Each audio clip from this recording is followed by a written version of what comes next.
Olá, as chuvas de março que fecharam o verão dão suporte ao pecuarista na hora de segurar a boiada e negociar preços melhores. Mercado Pecuário DBO agora.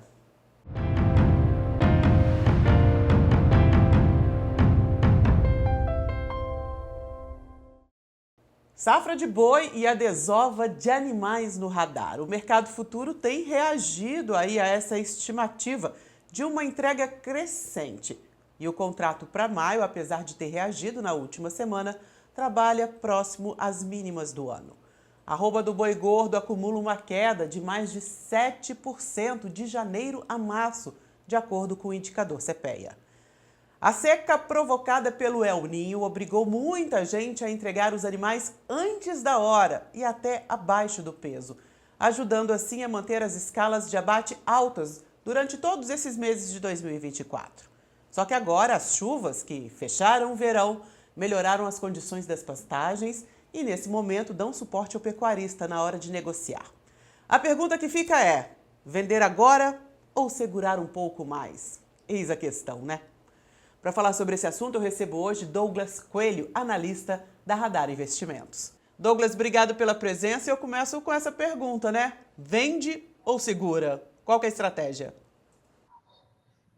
Olá, Juliano. Olá a todos os amigos do DBO. É um prazer falar com vocês. Pois é, essa é uma pergunta bem frequente entre os investidores, os clientes, nossos amigos. O pecuarista não tinha muita opção no final do ano passado, em novembro e dezembro, e também em janeiro, né? Ele se via numa situação de seca, com a pastagem já degradada, com pouca qualidade de suporte, né? Diferente das últimas semanas. A gente viu que no final de fevereiro, início de maio, as chuvas retornaram com alguma frequência em São Paulo, nas regiões também pecuárias, né, do centro-sul brasileiro. Então o pecuarista tem essa dúvida agora, né? Antes ele não tinha, então já traz algum cenário mais construtivo, né? Antes ele tinha uma dúvida, assim, ou vendo agora ou suplemento animal para conseguir ter um ganho lá na frente. Agora ele consegue ter essa flexibilidade de poder reter esse animal, já que as pastagens estão relativamente melhores. Isso também explica a movimentação do mercado, né, já que as escalas de abate ficaram um pouco mais lentas, evoluíram com uma menor vigor nos últimos dias, e o pecuarista também está conseguindo cadenciar um pouco mais esses animais. Então, sim, boa parte desse pecuarista está conseguindo cadenciar um pouco mais essas vendas quando a gente olha por início do ano. Por outro lado, apesar dele estar com a possibilidade maior de cadenciar essas vendas, é importante notar também a relação de troca entre o animal erado, entre o boi gordo e o animal mais jovem. Essa relação de troca também teve melhora. Então, se o pecuarista conseguir vender esse animal e entrar numa reposição com custo relativamente atrativo, também pode ser algo vantajoso para ele quando a gente olha ao longo da atividade, né? A moeda de troca, a relação de troca entre o boi gordo e o animal mais jovem também pode ser construtivo para o pecuarista, dependendo de que ciclo que ele está, ou de como ele tem carregado esse animal no pasto. Isso vale a pena ele colocar na ponta do lápis também. A gente viu que ultimamente a relação de troca boi gordo e milho também estava relativamente melhor em relação ao ano anterior e ao ano retrasado. Então, apesar dos passos estarem relativamente melhores agora, o que ajuda ele a cadenciar mais essa venda, é sempre importante ele ter na ponta do lápis como é que está essa relação de troca também, para poder cadenciar ou não essa venda de animal.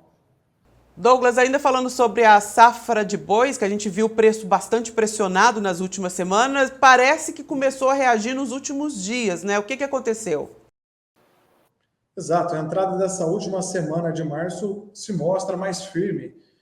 A gente percebeu que nos últimos dias, nas últimas semanas, as tentativas de compra abaixo de 230, aqui em São Paulo não tem feito verão. Há sim um ligeiro reajuste negativo de preços no mercado atacadista, de 16 para mais próximo de 15,90, 15,95, o que é comum nesse período, já que a renda disponível da população dá uma encurtada em meados de mês. Por outro lado, o apetite do frigorífico exportador com o dólar ao redor de 5 está ávido, o apetite está grande, né? A gente viu, sim, uma pancada de habilitações nos últimos dias, um dólar forte ao redor de 5, então o frigorífico exportador quer aproveitar essa janela. Isso cria um ambiente de sustentação. Junto com isso, a gente viu as chuvas também com alguma frequência isso dá alguma capacidade de suporte às pastagens e faz o pecuarista também poder cadenciar um pouco mais a venda desses animais. Acho que a somatória desses fatores criaram um ambiente, sim, de sustentação nessa última semana de março para o boi gordo.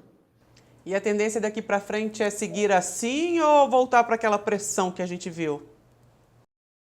Bom, o mercado é bem dinâmico, dia a dia a gente tem que acompanhar os fatores. É possível que até abril, maio possa haver alguma pressão de saída de animais de pasto, né, que foram retidos nesses últimos meses, nessas últimas semanas, mas a gente está bem atento também para junho, para julho, para agosto, né, uma vez que os preços, né, no começo do ano ficaram bem voláteis e pode haver sim um vácuo de oferta. Então a gente está um pouco mais construtivo para junho e para julho.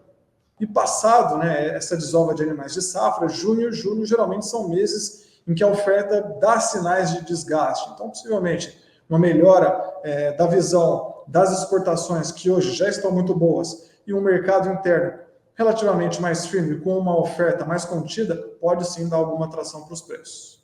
Eu vou aproveitar para fazer uma pergunta aqui que nós recebemos que tem a ver com isso, que é o Renato Mesquita de Moura. Quando o preço do gado vai melhorar? Perfeito, uma pergunta ótima e a gente recebe ela quase que diariamente, né? Esse mercado ele é muito volátil e bem peculiar. Quando a gente olha numa série longa os preços do boi gordo, é até uma metáfora que a gente faz aqui na Radar Investimentos, né? Esse preço do boi gordo ao longo dos anos parece uma mola. Ele apanha da inflação, ou seja, perde da inflação e chega a um determinado momento, ele avança muito rápido, ganha tração. Né? Possivelmente a gente pode pensar algo nesse sentido, nesse final de 2024 ou até meados de 2025. A pecuária é uma ciência mais biológica do que exata. Né? A gente depende de clima, depende de oferta e demanda do mercado externo, depende de algumas políticas também, isso, querendo ou não, afeta ou melhora o desempenho. Então, passado esse abate de fêmeas mais expressivo que a gente viu no início de 2023, 2024 ainda ocorre, essa atração das exportações, uma possível virada de ciclo, né, entre 24 e 25, a gente acredita que o próximo ano pode ser um período de preços mais firmes em relação a 2024. Cravar a data em si, se vai ser em junho, julho de 25 ou dezembro de 2024, é muito saber, uma ciência biológica, mas a gente acredita que a luz no final do túnel pode dar um pouco mais nesse sentido. Tem um pouco a ver com isso. Aliás, a gente não precisa ser tão preciso. Fernando Zaffanelli, essa alta na arroba, tão esperada para 2025, seria em torno de quantos reais?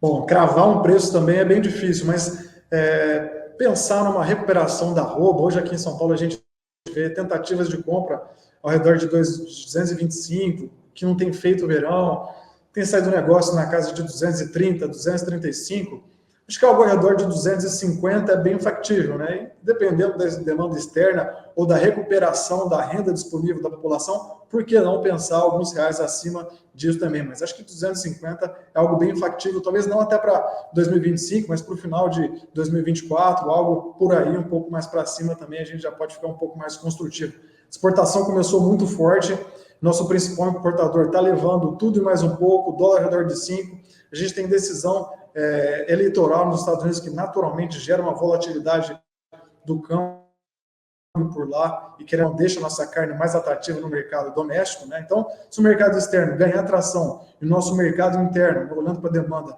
tiver algum respiro, realmente tiver algum alento, a gente pode pensar em preços mais construtivos, sim. É uma ciência biológica e também existem vários fatores, né? É demanda, é oferta.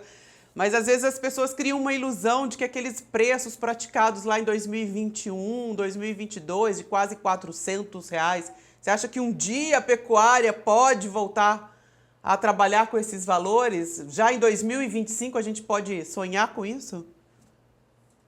Bom, é um período muito curto e quando a gente olhou para 2020, 2021, a gente tinha uma série de fatores, né? O dólar deu uma corrida muito forte, a gente teve uma corrida por alimentos, né? Não só no Brasil, mas no mundo todo, uma inflação latente, que isso também afetou o bovino, né?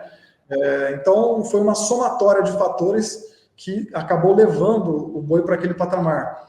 Talvez não em 2025, mas pensando num ciclo, né, numa virada de ciclo, talvez em competidores mais fracos também, quando a gente olha para os Estados Unidos, está numa fase diferente que a gente vive agora, e uma exportação mais firme do Brasil, um mercado doméstico com mais vigor também, a gente pode pensar em valores mais altos, mas pensar de 225 para 400, 360 seria uma corrida muito rápida, né, num período muito curto. Mas a pecuária, assim como os mercados, se ajustam muito rápido também. Nunca diga nunca. É possível pensar num mercado mais firme, mas esse movimento de preços é muito grande para um período tão pequeno. Mas vale a pena ficar de olho, por que não? Por falar em ficar de olho em investimentos, o João Vitor Dionísio quer saber, nesse cenário atual, compensa investir na recria intensiva? Bom, a gente tem visto, talvez seja prematuro e talvez seja bem espaçado ainda quando a gente olha os nossos levantamentos, mas como até comentamos nas perguntas anteriores, né, a relação de troca há algumas semanas, né, alguns meses estava interessante, então a gente já viu algum movimento nesse sentido.